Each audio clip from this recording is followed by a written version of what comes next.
तुम्हाला स्वामी समर्थांच्या जिवंत अस्तित्वाचा अनुभव घ्यायचा आहे का? तुम्हालाही कधी असा प्रश्न पडला आहे का, की स्वामी आजही आपल्या भक्तांसोबत आहेत का? हम गया नहीं, हम जिंदा है या स्वामींच्या महावचनाचा खरा अर्थ काय आहे? जर तुमच्या जीवनात दुःख आहे, संकटे आहेत, मनात भीती आहे किंवा तुम्ही कोणत्या तरी समस्येने पूर्णपणे खचून गेला आहात, तर आजचा हा संदेश तुमच्यासाठीच आहे. चला तर मग बघूया. हा फक्त एक व्हिडिओ नाही, तर स्वामींकडून आलेला एक दिव्य सांगावा आहे. हा संदेश ऐकत असताना तुमच्या डोळ्यात नकळत अश्रू येतील, अंगावर रोमांच उभे राहतील, रोमटे उभे राहतील आणि तुमच्या मनाला एक वेगळीच शांती लाभेल. म्हणून हात जोडून विनंती आहे, हा संदेश शेवटपर्यंत नक्की ऐका. कारण कदाचित आज स्वामी तुम्हाला काही सांगू इच्छित आहेत आणि हे तुम्ही नक्की ऐकावे.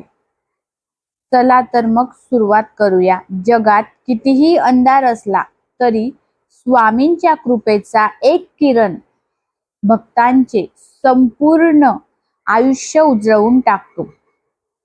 अनेक भक्तांच्या जीवनात अशा घटना घडल्या आहेत ज्या विज्ञानालाही समजावता येत नाहीत. संकटाच्या क्षणी अचानक मदत मिळणे, अशक्य वाटणारी कामे पूर्ण होणे, मृत्यूच्या दारातून परत येणे, आर्थिक संकटातून मार्ग निघणे, हे सर्व स्वामींच्या कृपेनेच घडते असे अनेक भक्त मानतात. स्वामी समर्थांनी अक्कलकोटमध्ये देह ठेवला, पण जाण्यापूर्वी त्यांनी एक वचन दिले, हम गया नहीं, जिंदा है. हे वचन फक्त शब्द नव्हते, तर ते प्रत्येक भक्तासाठी दिलेला विश्वास होता.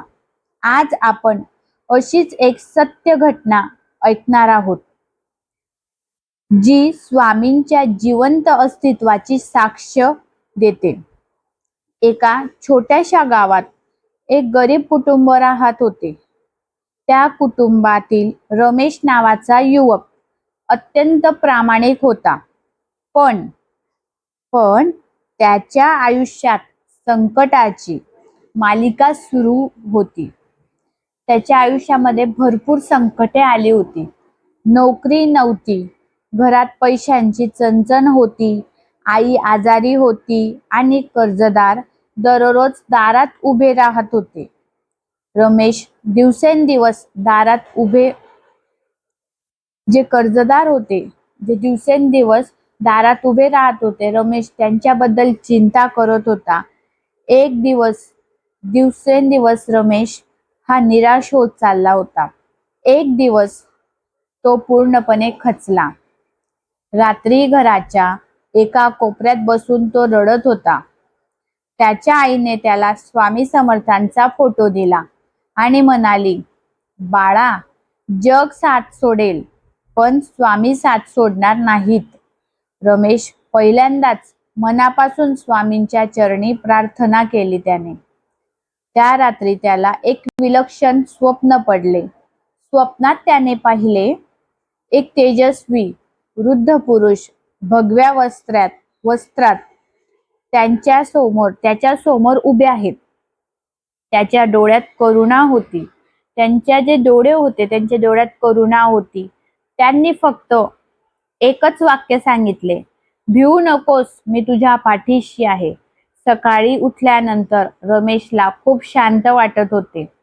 पुढच्या मंगळवारी त्याने स्वामींचे नामस्मरण सुरू केले. श्री स्वामी समर्थ, श्री स्वामी समर्थ असे म्हणत तो रोज प्रार्थना करू लागला. अविश्वसनीय गोष्ट म्हणजे काही दिवसात त्याला नोकरीची संधी मिळाली. आईच्या उपचारांसाठी मदत मिळाली. जुने जे कर्ज होतं त्याच्यावर तो फेडण्याचा मार्ग निघाला.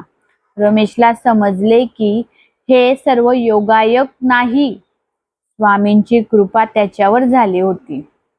काही महिन्यांनी तो अक्कलकोटला गेला. तेथे समाधीसमोर उभा राहून तो रडू लागला. त्याच क्षणी त्याच्या मनात एक आवाज घुमला, मी कुठे गेलो आहे? मी तर सदैव तुझ्या सोबतच आहे. रमेशच्या डोळ्यातून अश्रू वाहू लागले. त्या दिवसानंतर त्याच्या जीवनात कधीच निराशा आली नाही. मंडळी, अशीच असंख्य उदाहरणे आजही ऐकायला मिळतात आणि तुम्ही ऐकली देखील असेल. नक्कीच तुम्ही ऐकली असेल तर कमेंटमध्ये नक्कीच ते जे असंख्य उदाहरण आहे त्यापैकी एक तुम्ही नक्कीच लिहा. नाहीतर मग स्वामी समर्थ महाराजांचं नामस्मरण म्हणजे श्री स्वामी समर्थ कमेंटमध्ये नक्की लिहा. जेव्हा जेव्हा भक्त मनापासून हाक मारतो तेव्हा ते कोणत्या ना कोणत्या रूपात मदतीला धावून येतात. कधी डॉक्टरांच्या रूपात, कधी मित्राच्या रूपात, कधी एखाद्या अनोळखी व्यक्तीच्या रूपात, पण मदत करणारे तेच असतात. तेच म्हणजे कोण? स्वामीच असतात. अशीच एक दुसरी कथा आता आपण जाणून घेणार आहोत. आणखी एक अनुभव ऐका. पुण्यात राहणारी एक महिला अनेक वर्ष आर्थिक संकटात होती. घरात सतत भांडणं होते, पैशांची कमतरता, मन शांतीचा पूर्ण अभाव होता. एका दिवशी तिला एका वृद्ध महिलेकडून स्वामी समर्थांच्या मंगळवार व्रताबद्दल माहिती मिळाली. त्या वृद्ध महिलेने तिला सांगितले, फक्त सलग 11 मंगळवार श्रद्धेने स्वामींचे नामस्मरण कर, बाकी सर्व स्वामींवर ठेव, सोडून दे. महिलेने मनापासून व्रत सुरू केले. प्रत्येक मंगळवारी ती स्वामींच्या फोटोसमोर दिवा लावत होती, नामजप करत असे आणि गरजू लोकांना अन्नदान करत असे.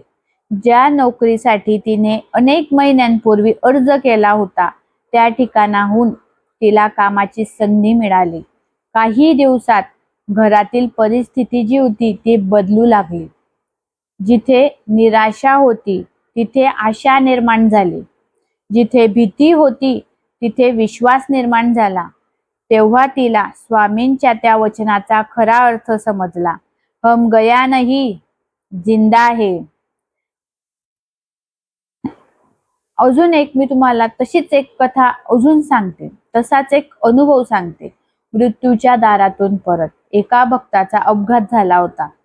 डॉक्टरांनी परिस्थिती गंभीर असल्याचे सांगितले. संपूर्ण कुटुंब रडत होते. त्याची आई मात्र सतत एक जप करत होती. त्या जपाचे नाव होते श्री स्वामी समर्थ, श्री स्वामी समर्थ. रात्रभर नामस्मरण सुरू होते. पहाटे अचानक त्या भक्ताची प्रकृती सुधारू लागली. डॉक्टरही आश्चर्यचकित झाले. नंतर त्या भक्ताने सांगितले, मला स्वप्नात एक तेजस्वी महात्मा दिसले. त्यांनी माझ्या डोक्यावर हात ठेवून सांगितले, अजून तुझा वेळ आलेला नाही. हे ऐकून सर्वांच्या डोळ्यात अश्रू आले. स्वामींची कृपा किती अनंत आहे याची पुन्हा एकदा प्रचिती आली. मंगळवार तुमचे आयुष्य बदलू शकतो. तसेच येणारा जो काही गुरुवार असेल, मंगळवार असेल, साधा दिवस नाही. नक्कीच स्वामींचा जप करा, प्रार्थना करा, पूजा करा. या स्वामींशी संवाद साधण्याचा दिवस आहे. सकाळी लवकर उठून स्नान करा. स्वामींच्या फोटो समोर तुपाचा किंवा तेलाचा दिवा लावा. 11, 21 किंवा 108 वेळा श्री स्वामी समर्थ मंत्राचा उच्चार करा. मनातील दुःख, वेदना, समस्या आणि इच्छा स्वामींच्या चरणी अर्पण करा. एक गोष्ट लक्षात ठेवा, स्वामींना मोठे विधी लागत नाहीत. त्यांना हवे असते फक्त भक्ताचे निर्मळ मन आणि अढळ श्रद्धा. जर तुम्हाला वाटत असेल की स्वामी समर्थ आजही आपल्या भक्ताचे रक्षण करत आहेत तर कमेंटमध्ये नक्की लिहा श्री स्वामी समर्थ. हा व्हिडिओ किमान 3 भक्तांपर्यंत नक्की शेअर करा, कारण कोणाच्या आयुष्यात आशेचा किरण बनून हा संदेश पोहोचेल हे आपल्याला माहीत नसते. आजच चॅनलला नवीन असाल तर सबस्क्राईब करा आणि स्वामींच्या कृपेचे असेच दिव्य अनुभव ऐकण्यासाठी आमच्या स्वामी कृपा या चॅनलला सबस्क्राईब करा. कदाचित तुम्ही सध्या खूप मोठ्या संकटातून जात असाल. कदाचित तुमच्या डोळ्यात अश्रू असतील. कदाचित तुम्हाला वाटत असेल की आता कोणीच मदतीला येणार नाही. पण हा संदेश ऐकत असाल तर समजा स्वामींनीच तुम्हाला इथे आणले आहे. आज रात्री झोपण्यापूर्वी फक्त एकदा मनापासून स्वामी मला तुमची साथ हवी आहे आणि मग पहा तुमच्या आयुष्यात घडणारे छोटे छोटे चमत्कार तुम्हाला स्वतः अनुभवायला मिळतील. कारण स्वामींचे वचन आजही तितकेच सत्य आहे. हम गया नहीं जिंदा है. श्री स्वामी समर्थ. म्हणून नक्कीच स्वामींचा नावाचा जप करा, उच्चार करा. श्री स्वामी समर्थ. जय जय रघुवीर समर्थ नक्कीच कमेंटमध्ये टाईप करा. जर तुम्हालाही स्वामी समर्थांवर पूर्ण विश्वास असेल तर आताच्या आता कमेंटमध्ये लिहा श्री स्वामी समर्थ. आणि जर तुमच्या आयुष्यात स्वामींचा एखादा चमत्कार घडला असेल तर तो अनुभव नक्की शेअर करा. हा संदेश जास्तीत जास्त भक्तांपर्यंत पोहोचवा. कारण कदाचित एखादा दुःखी भक्त हा व्हिडिओ पाहून पुन्हा उभा राहील. म्हणून नक्की शेअर करा. स्वामींच्या कृपेचे असेच दिव्य अनुभव आणि संदेश ऐकण्यासाठी चॅनलला सबस्क्राईब करा. शेवटी एवढेच सांगू इच्छिते, जीवनात कितीही अंधार असो, कितीही संकटे असोत, कितीही लोकांनी साथ सोडली तरी स्वामी समर्थ कधीच आपल्या भक्तांना एकटं सोडत नाहीत. फक्त श्रद्धा ठेवा, नामस्मरण करा आणि पूर्ण विश्वासाने म्हणा, भिवू नकोस, मी तुझ्या पाठीशी आहे. हे वाक्य फक्त शब्द नाहीत तर प्रत्येक भक्तासाठी स्वामींचे संरक्षण कवच आहे. चला सर्वांनी एकत्र मनापासून 3 वेळा म्हणूया, श्री स्वामी समर्थ, श्री स्वामी समर्थ, श्री स्वामी समर्थ. धन्यवाद. असेच भक्तिमय, माहितीपूर्ण आणि मोटिवेशनल व्हिडिओ पाहण्यासाठी चॅनलला सबस्क्राईब करा. धन्यवाद.